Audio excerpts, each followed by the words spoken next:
in which Tigger comes to the forest and has breakfast. Winnie the Pooh woke up suddenly in the middle of the night and listened. Then he got out of bed and lit his candle and stumped across the room to see if anybody was trying to get into his honey cupboard, and they weren't. So he stumped back again, blew out the candle and got into bed. Then he heard the noise again. "Is that you, Piglet?" he said. But it wasn't. "Come in, Christopher Robin," he said. But Christopher Robin didn't. "Tell me about it tomorrow, Eeyore," said Pooh sleepily. But the noise went on. "Warra, warra, warra, warra, warra," said whatever it was, and Pooh found that he wasn't asleep after all. "What can it be?" he thought. "There are lots of noises in the forest, but this is a different one.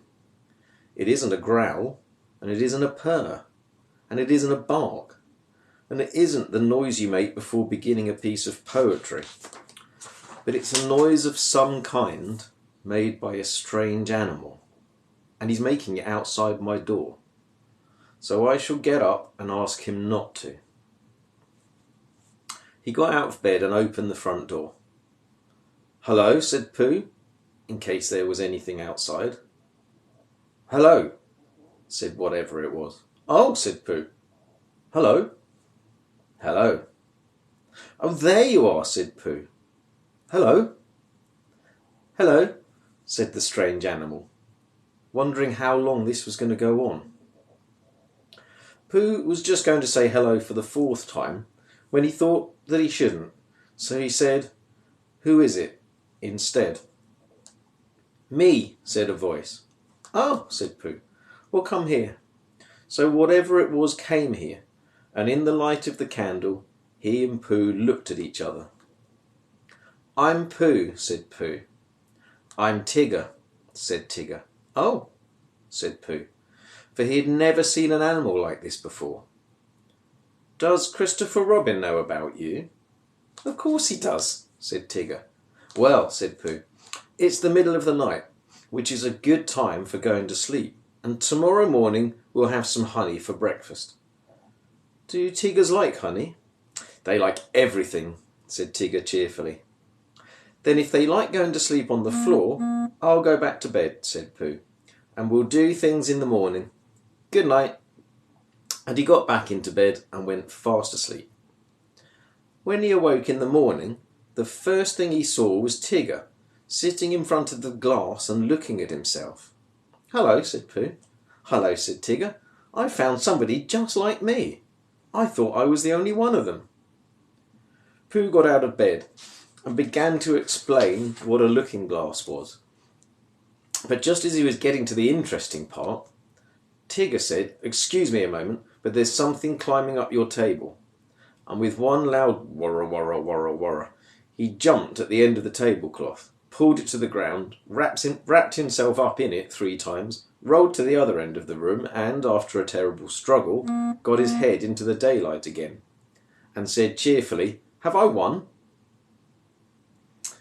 "That's my tablecloth," said Pooh, and he began to unwind Tigger. "I wondered what it was," said Tigger. "It goes on the table and you put things on it." "Then why did it try to bite me when I wasn't looking?"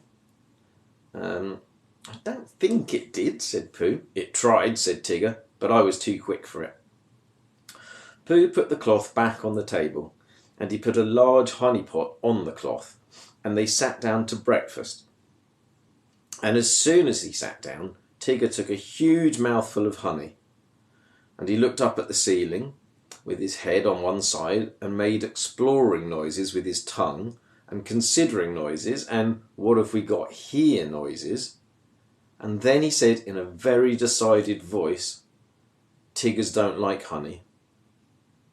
"Oh," said Pooh, and he tried to make it sound sad and regretful. "I thought they liked everything." "Everything except honey," said Tigger.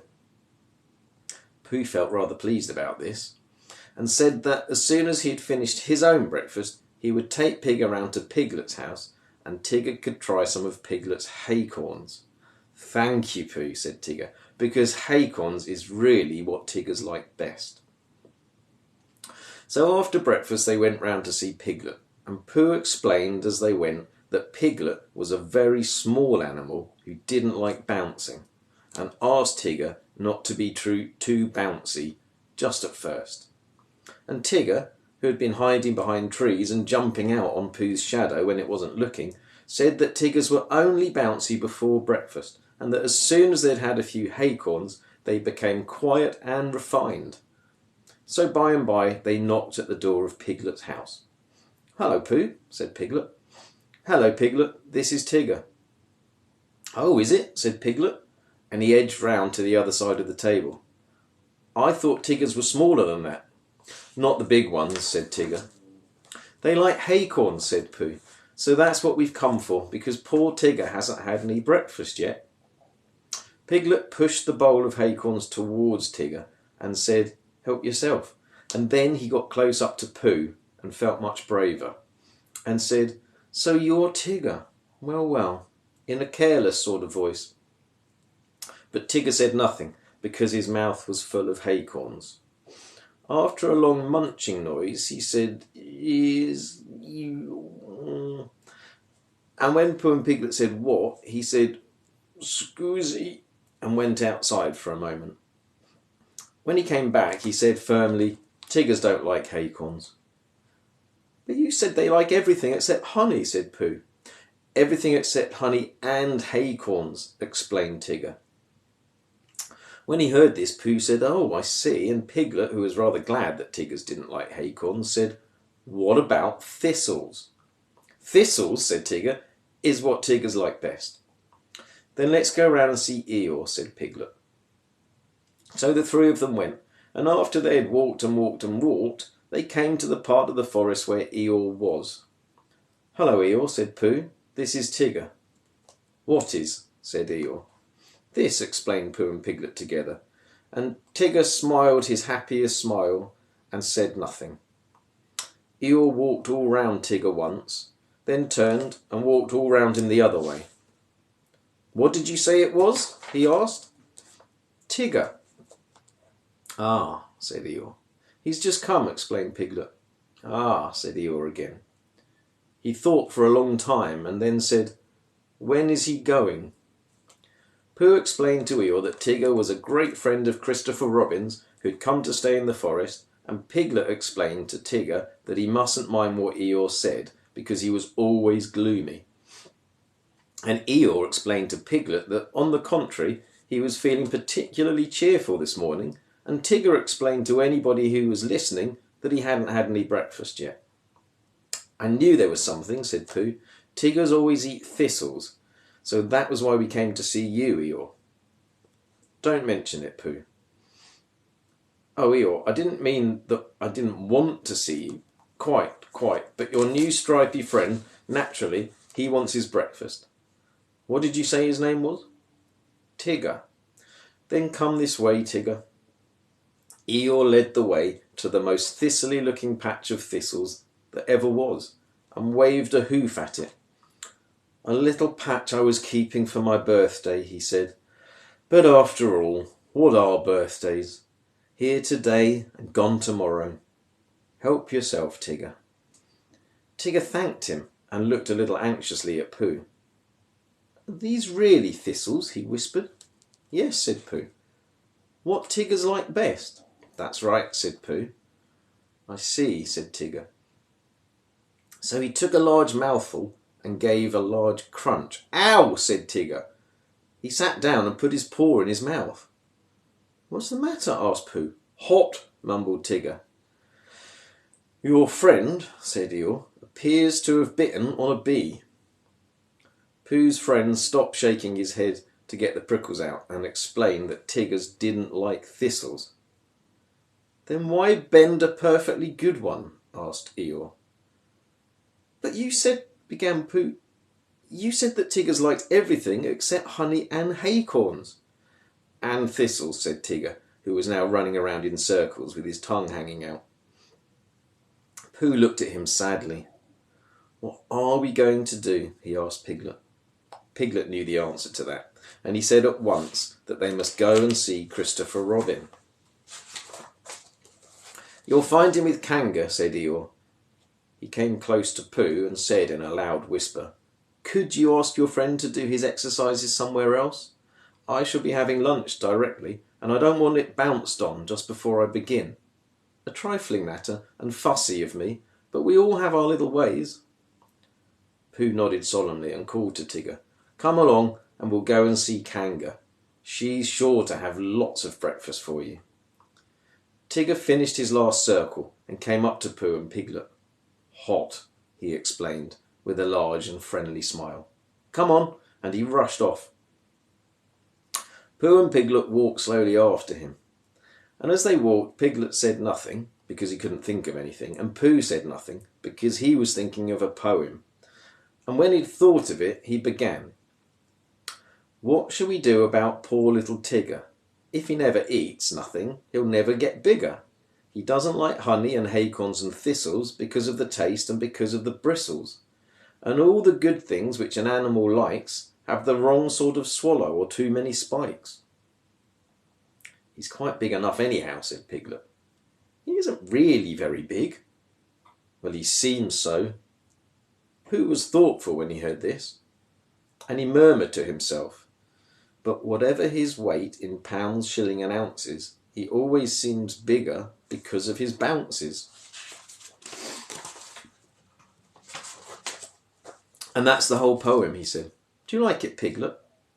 "All except the shillings," said Piglet. "I don't think they ought to be there." "They wanted to come in after the pounds," explained Pooh, "so I let them. It is the best way to write poetry, letting things come." "Oh, I didn't know," said Piglet. Are you still there? Tigger had been bouncing in front of them all this time, turning round every now and then to ask, "Is this the way?" And now at last they came in sight of Kanga's house, and there was Christopher Robin. Tigger rushed up to him. "Oh, there you are, Tigger," said Christopher Robin. "I knew you'd be somewhere." "I've been finding things in the forest," said Tigger importantly. "I found a Pooh and a Piglet and an Eeyore, but I can't find any breakfast." Pooh and Piglet came up and hugged Christopher Robin and explained what had been happening. "Do you know what Tigger's like?" asked Pooh. "I expect if I thought very hard I should," said Christopher Robin, "but I thought Tigger knew." "I do," said Tigger. "Everything there is in the world except honey and acorns and what were those hot things?" "Thistles." "Yes, and those." "Oh, well then, Kanga can give you some breakfast." So they went into Kanga's house. And when Roo had said "Hello, Pooh" and "Hello, Piglet" once and "Hello, Tigger" twice, because he'd never said it before and it sounded funny, they told Kanga what they wanted, and Kanga said very kindly, "Well, look in my cupboard, Tigger dear, and see what you'd like," because she knew at once that however big Tigger seemed to be, he wanted as much kindness as Roo. "Shall I look too?" said Pooh, who was beginning to feel a little 11 o'clockish. And he found a small tin of condensed milk, and something seemed to tell him that Tigger's didn't like this, so he took it into a corner by himself and went with it to see that nobody interrupted it. But the more Tigger put his nose into this and his paw into that, the more things he found which Tigger's didn't like. And when he'd found everything in the cupboard and couldn't eat any of it, he said to Kanga, "What happens now?" But Kanga and Christopher Robin and Piglet were all standing around Roo, watching him have his extract of malt. And Roo was saying, "Must I?" And Kanga was saying, "Now, Roo dear, you remember what you promised." "What is it?" whispered Tigger to Pooh. "His strengthening medicine," said Piglet. "He hates it." So Tigger came closer, and he leant over the back of Roo's chair. And suddenly he put out his tongue and took one large gollop, and with it a sudden jump of surprise, Kanga said, "Oh," and then clutched at the spoon again just as it was disappearing and pulled it safely back out of Tigger's mouth. But the extract of malt was gone. "Tigger dear," said Kanga, "he's taken my medicine. "He's taken my medicine! He's taken my medicine!" said Roo happily, thinking it was a tremendous joke. Then Tigger looked up at the ceiling and closed his eyes,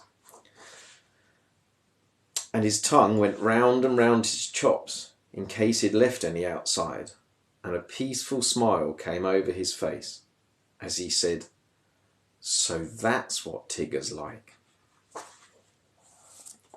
Which explains why he always lived at Kanga's house afterwards, and they had extract of malt for breakfast, dinner and tea, and sometimes, when Kanga thought he wanted strengthening, he had a spoonful or two of Roo's breakfast after meals as medicine. "But I think," said Piglet to Pooh, "that he's been strengthened quite enough."